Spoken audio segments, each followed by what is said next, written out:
তো ঈদের দিন আমরা করবটা কি? ঈদের দিন কিছু ভাইয়েরা আছেন জামাতের 10 মিনিট আগে ঘুম থেকে উঠে, মানে ঈদের জামাতের ফজরের নামাজও পড়ে না, উঠে তাড়াহুড়া করে গোসল টোসল করে এরপরে একটা নামাজের মোস্তালে ঈদগাহে যায়। এরকমের লোক আমাদের সমাজে আছে নাকি নাই? আছে। আরেকটা কথা বলি, আমাদের দেশে ঈদের জামাতগুলো খুব দেরিতে হয়, যেটা আমাদের জন্য অনেক কষ্টদায়ক। এটা উচিত না। ঈদের জামাত হয় দিনের 11:30 বাজে। এটা কিসের ঈদ?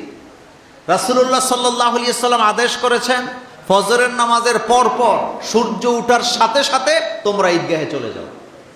ঈদের নামাজের সুন্নত হইল সূর্য ওঠার পরে পরে ঈদগাহে চলে যাওয়া।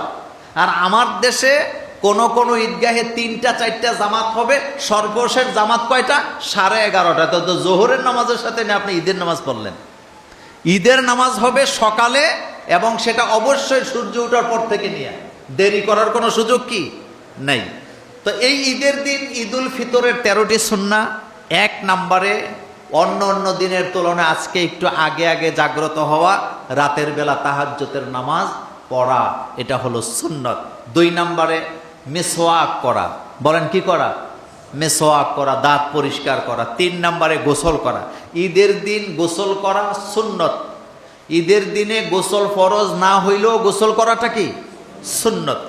এরপরে 4 নাম্বার, আপনি শরীয়ত সম্মত সাজসজ্জা করবেন। ইয়া বানি আদম খুযু যিনাতাকুম ইনদা কুল্লি মসজিদ। সাজগোজ করা, ভালো পরিপাটি জামা কাপড় পরা, এটা রাসূলুল্লাহর কি সুন্নত। ঈদের দিন নতুন জামা পরা সুন্নত নয়, পরিপাটি পরিচ্ছন্ন জামা কাপড় পরা সুন্নত। এমন বান্দা আছে সাহাবায়ে কেরামের জীবনে যদি আপনি পড়েন তাইলে 100 জনের মধ্যে 10 জনও পাবেন না যারা নতুন জামা কিনে ঈদ করছে। আপনি পাবেন না। জামাটা আগের, কিন্তু ধোয়া পরিচ্ছন্ন পরিপাটি একটা জামা পরে ঈদগাহের মধ্যে যাওয়া, সাজসজ্জ করা। এরপরে সামর্থ্য অনুপাতে পোশাক পরিধান করা। আপনার যদ্দূর সামর্থ্য আছে আপনি ততটুকুই, খুব বেশি বাড়াবাড়ি না করা। গতকালকে একজনের একটা সাক্ষাৎকার দেখলাম, সে কথা বলতেছে, সে বললেন এই বছর ঈদে নাকি সে 52 লাখ টাকার মার্কেটিং করছে। আপনারা কি সজাগ আছেন না ঘুমাইছেন? ঈদের মার্কেটিং করছে কত লাখ টাকা? মানে এটা কি ঈদ না তামসা? তামসা। 52 লক্ষ টাকা ঈদের মার্কেটিং। মুহাম্মদ সাল্লাল্লাহু আলাইহি ওয়াসাল্লামের উম্মতের মধ্যে এই ধরনের আদর্শ থাকা উচিত না। কিছু কিছু বাপ আছে তার ছেলে মেয়ের জন্য 3 লাখ 4 লাখ টাকা দিয়ে জামা কাপড় কিনে। আর ইদানিং আমরা তো কথা বললে দোষ, ইদানিং ব্যান্ডের নামে, ব্যান্ড বলেন কি, গত জমায় বলছিলাম ব্যান্ডই লাগবে। তা ব্যান্ডওয়ালারা 300 টাকার জামা 1300 টাকা দিয়ে ঢুকাই দেয়। আমরা যে কতভাবে ঠগি, কারণ আমরা হুজুকে বাঙালি।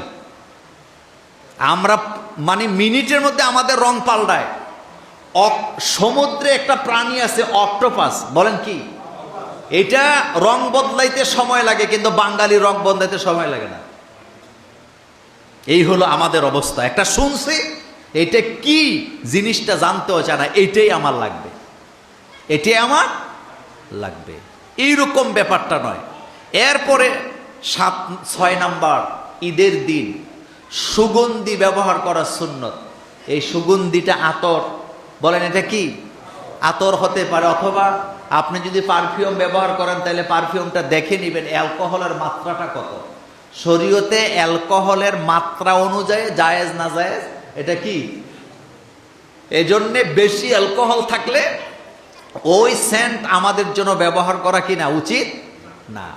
আতর এটা আপনি ব্যবহার করবেন, রাসূল সাল্লাল্লাহু আলাইহি ওয়াসাল্লাম আতরকে ব্যবহার করতেন। এরপরে 7 নাম্বার, ঈদুল ফিতরে ঈদগাহে যাবার আগে খাবেন।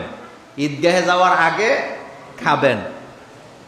স্ত্রীদেরকে বলে দিবেন, বাড়িতে মহিলাদেরকে বলে দিবেন যে ফজরের নামাজের সাথে সাথে যেন একটু সেমাই রান্না করে ফেলে, একটু খেজুর থাকে, পানি থাকে, এটা খেয়ে এরপরে আপনি ঈদগাহে যাবেন। এটা হলো সুন্নত। এক কথায় বুঝায় দেই, ঈদুল ফিতরের দিনে খাইয়া অর্থাৎ ইফতার করে ঈদগাহে যাওয়া সুন্নত, আর কুরবানির ঈদে নামাজ পড়ে এসে পশু জবে করে ওই গোস্ত দিয়ে খাওয়া সুন্নত।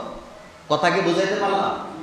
এখন যদি সেমাই রান্না না হয়, তিনটা খেজুর খেয়ে আপনি, তিনটা বেজোর সংখ্যা, তিনটা খেজুর খেয়ে 1 গ্লাস পানি খেয়ে আপনি ঈদগাহে যাবেন, এরপরও না খায় ঈদগাহে যাবেন না, এটা সুন্নত। বলেন এটা কি সুন্নত? খেয়ে যাবেন 3টা খেজুর, অথবা আপনি সেমাই রান্না হইলে খাবেন, এক কথা ইফতার করে আপনি সেখানে যাবেন। 8 নাম্বার, সকাল সকাল ঈদগাহে যাওয়া, যেটা আমি শুরুতে বলেছিলাম। ঈদগাহে যায় এটা কখন? 11টায়, 10টায়, 10:30টায়। তো 10:30টায় 11টায় ভাই কিসের ঈদের নামাজ? আপনারা যারা মিডল ইস্টে গেছেন, অথবা সৌদি আরবে যারা ছিলেন, অথবা যাদের আত্মীয় স্বজন আছে, আপনি খবর নিয়ে দেখেন তো, তারা প্রত্যেকে আপনাকে সাক্ষী দিবে যে এখানে ফজরের নামাজের সাথে সাথে আমরা, সূর্য ওঠার সাথে সাথে আমরা ঈদগাহে যাই। কিন্তু আমাদের বাংলাদেশে কমিটি আছে ঈদগার। বলেন কি আছে? তো কমিটির সিদ্ধান্ত ছাড়া ঈদের জামাত হবে না। তো কমিটির মধ্যে কিছু বড় সাপ ছোট সাপ থাকে, যাদের ঘুমের ডিস্টার্ব হবে, এই জন্য জামাত কয়টায়? 10টায়। জামাত কয়টায়? 11টায়। এই যে একটা সমাজ, রাসূল সাল্লাল্লাহু আলাইহি ওয়াসাল্লামের সুন্নাহর কাছে আমাদেরকে ফেরত যেতে হবে। আল্লাহ যেন আমাদেরকে তৌফিক দেন, আমরা বলি আমিন। এরপরে 9 নাম্বার ঈদের দিনের সুন্নাত হলো ঈদুল ফিতরে ঈদগাহে যাওয়ার পূর্বেই সাদাকাতুল ফিতর আদায় করে যাওয়া। সাদাকাতুল ফিতর, এই আজকে যদি সকালে বাচ্চা জন্ম নেয়, ওই বাচ্চারও কি দিতে হবে? সাদাকাতুল ফিতর, অর্থাৎ ফিতরা দিতে হবে। 10 নাম্বার, ঈদের নামাজ খোলা মাঠে ঈদগাহে আদায় করা সুন্নত। বলেন তো কি বলছি? খোলা মাঠে ঈদগাহে আদায় করা সুন্নত।